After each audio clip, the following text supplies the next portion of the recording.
Welcome to part 2 of this 2-part podcast of Beyond the Struggle. I'm Jason Blackledge. If you didn't get to check out part 1 of this podcast, you can check the link below. Click the link below. What is it? Just click the link above. Click it. Okay.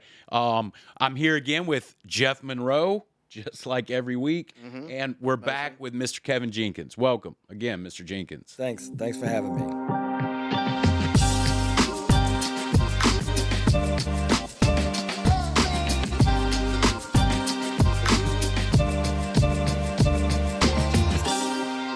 Well, I started out working in an outpatient setting in the Mall City in Baton Rouge. Mm-hmm. And I got introduced to this field because people knew my background and thought I'd do well in it. So I started working with male and females in an outpatient setting. Mm-hmm. And shortly thereafter, someone called me.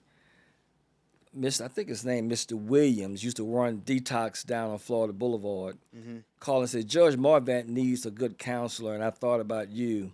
Would you be willing to go work for 19 JDC? I said, well, of course. Make more money, better benefits. Absolutely. So I jumped on it, right? So career advancement. So I left outpatient and went work for Judge Marvant in 19 JDC. I used to run Q3 drug wing, and that's where I gained most of my experience from working there.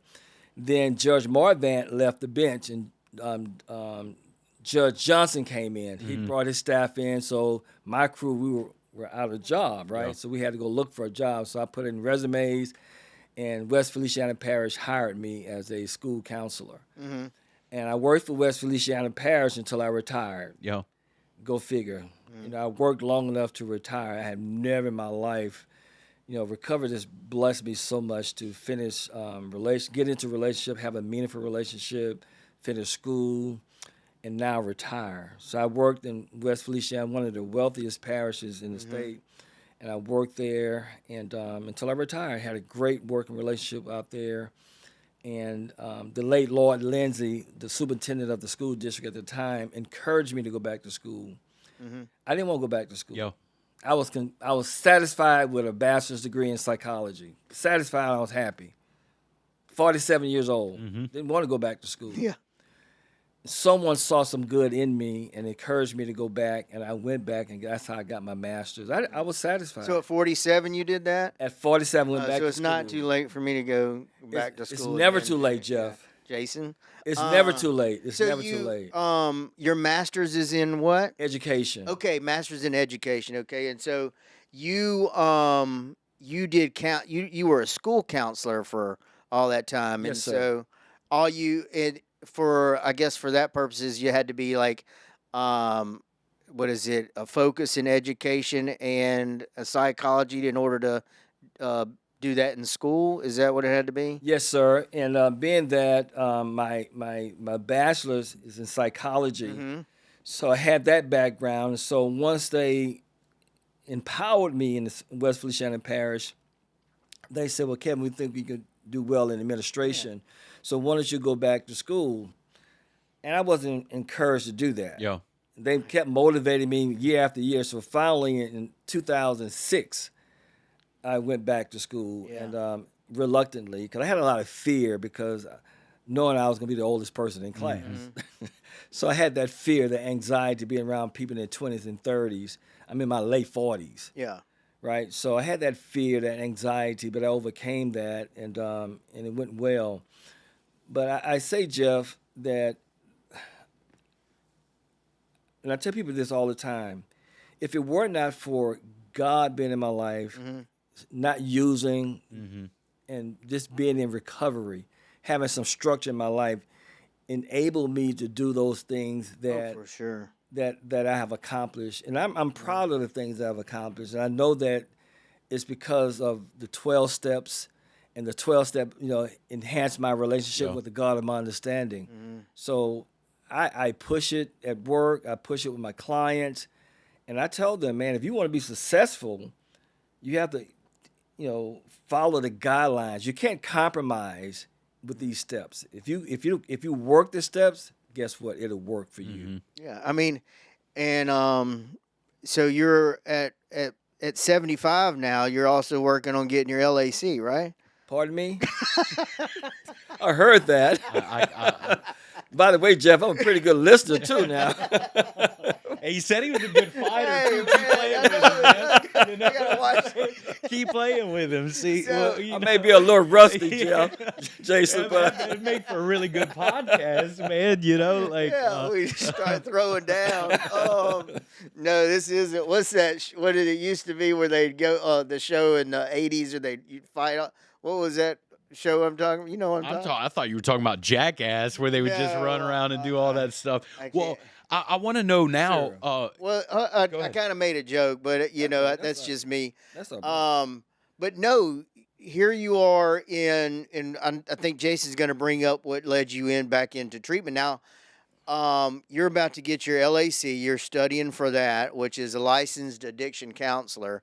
Even after that time in education, retiring and coming back into the treatment field. I remember when you first came to Woodlake and you came out to Ethel and you interviewed with Ryan. That's correct. And I was in Ethel, and I remember, and you did some little contract work. Then you can work at the Life Center, right? As an outpatient counselor. Yeah, That's correct. I remember, and that was a long time ago too. I mean, 2020, actually. yeah. So it's really, 2020. right around the COVID time. That's yeah. I had just gotten sober. He was Yeah. at the Life Center. Yeah, that was October to be exact. I'm pretty good with dates and everything. It was October 2020 Mm-hmm. when I met Ryan. I never knew anybody at Ethel, but I knew, the area quite naturally. And he introduced me to Robin, at the Life Center, and the rest is history. I think you might have came in with a cowboy hat and cowboy boots on. Not No? really. Oh, okay. Not maybe really. Maybe that's my memory. Not Well, really. see, when you stop, COVID was a crazy time. also when you stop drinking and doing drugs at 22, you keep that memory Yeah. that he's got so well. Like I'm thinking, I Yes, can't remember any dates, names, anything. Like my memory's not like. good. But the question I really wanted to ask Sure. is like, what made you decide to, after the retirement, what made you decide to want to go? Because like, hey, I just retired. Now I'm going to go back to work in this field. What was that thought process? Well, I think COVID had a lot to do with it because during that time, I was limited for what I can do, where I can go. And I didn't like not being able to go to worship. I didn't like not going to meetings. I did not like wearing a mask. I didn't like that phase of my life. And I gained a lot of weight during 2020. I just didn't like myself anymore. And I didn't like what COVID had done to our society. I've lost, people, co-workers, no relatives, but I lost a lot of co-workers to this, COVID. But anyway, so I said, I said, well, how about start sending out some resumes, Kevin? It was the end of the pandemic. It's around October 2020. And I started sending out resumes. And I sent out several. And just so happened, Ryan called me. Never knew Ryan. Just heard his name over the phone. And he asked would I be willing to come to Ethel to interview. I said, well, sure.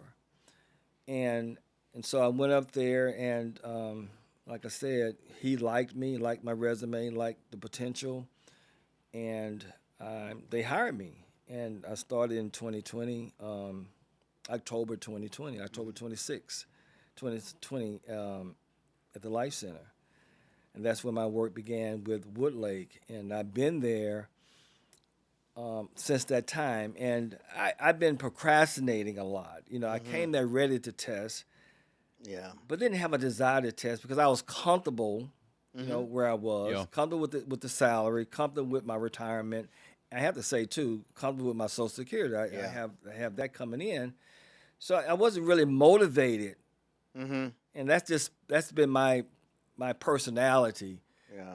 Until someone put fire in me, like the late Superintendent Lord Lindsay put fire in me to go back to school, and Robin and others have encouraged me. Go ahead and take your test. Take your test. I said, okay, maybe I will. Yeah. So now I'm at that stage. I feel confident. Yeah, I feel confident. That's a good word. I feel confident in it, in the process, and I've gone all the way through. Just one other phase left before I actually pay the second fee to take the test. Yeah, it's a So, lot of fees. all yeah, those, yes, man. yeah, a lot And of they fees, a lot of and it's money. every year or every 2 years or every. But Lots you of know, money. just kind of hearing you talk about, coming into this field, it sounds like what I'm hearing, and I'm just kind of taking some undertones, is you did it for the passion, for the most part at the beginning, and you're still doing it for the passion. Very rarely do I hear complaints on the Mr. Kevin. You know what I'm saying? Maybe another Kevin around here, but but no, like I mean, it's a very rare occasion, and all that comes to me. But everybody that's had you, and everybody that you've been a counselor with them, is you've always, the one thing I do hear is you're upfront, you speak the truth, at the same time very compassionate about their lives, and I, for us it's in this business, and makes it a part of our lives. There has to be passion, because it show ain't about the money. No. You know what I mean? And so, and I tell people this a lot. Look, if you came into addiction treatment for the money, then you went into the wrong field. It's about helping others and what we can do to guide them to a life that we have. And for us, like Jason and I talk about this, we're only a part of your lives for a small period of time, at 28 days, to try to get you on this path, right? But we'll always be a part of your life. We're in it for 28 days, but part of your life for the rest of it. Like I look back at a counselor that I had, and I consider him like my mentor, right? And he's the one that kind of pushed me into it, and he's the one I kind of modeled my counseling style after. And you start to develop your own things after a while. But it sounds like what I really hear is you really did this and kind of went into this is, hey, God opened up a door, right? Ryan answered that email, and it's like the passion to help others in substance abuse and is in the forefront. Well, remember, during 2020, I had a lot of time to think, Yeah. and I would have my own moments of prayer and meditation, and I knew that I had a gift. Mm-hmm. I really believe I have a gift of teaching, and things just come natural for me. And I knew that. And so I said, what about if I get back into counseling, substance abuse training? And if one thing I didn't ever forget when I was in psychology, genuineness is something that you cannot learn. Mm-hmm. Yeah. Genuineness have to come from within. Okay, how smart you are, if you are not genuine, you will not be effective. Mm-hmm. So I knew that, and so I knew that I had a genuine spirit because of the way I grew up. And I knew that I had a difficult time. I knew that grace was given to me multiple times. And I knew that I was headed down the wrong path. I have two of my first cousins, one on my dad's side, my mom's side, ended up in prison. One is still in prison. And the one that was out, he died in 85. We were born on the same day, but different years. And I was just like him, my parents used to say. And just thinking about all of that and what led me to have that experience with God created that genuineness, because I felt like if you are sincere, you can overcome whatever lifestyle you had. I don't care what type of lifestyle. And I've seen several lifestyles. I've seen biker gangs. Right. I've seen neighborhood gangs. And I've been a biker all my life, and I still ride, and I enjoy it today, minus the drugs and the gang activity. Well, I wanted to ask you, real quick before we end. Sure. You talked about your introduction into the field, the recovery field, being outpatient, and then they somehow talked you into coming inpatient. How was that transition? How's that been? It's a different animal, huh? Like it's. I didn't think I was going to like it because I'm laid back in my work. I'm not fast as the young people with technology. So Yeah, we know. thank you, Jeff. So I knew that you had to update every 7 days, and I don't know about all this fast-paced stuff. And so I prayed about it like I do everything. Absolutely. And I decided to make that jump into residential, and I love it.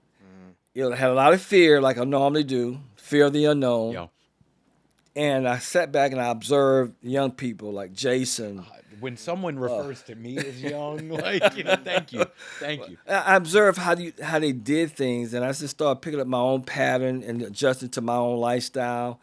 And I started learning about group, when you start a group, when you take your break. So I was learning I'm watching, my colleagues, right? My peers. I look at them as my peers, even though I'm older. I look at them and say, well, how can I learn from Jason? How can I learn from Lauren? How can I learn from Haley? How can I learn from whomever? And so I took parts from everybody and kind of incorporated into my own personality. Yeah. And I'm okay with it now. I love residential, and I love being with my clients, and hopefully I continue loving it until I say, well, I'm going to hang it up for good, whatever that is. Well,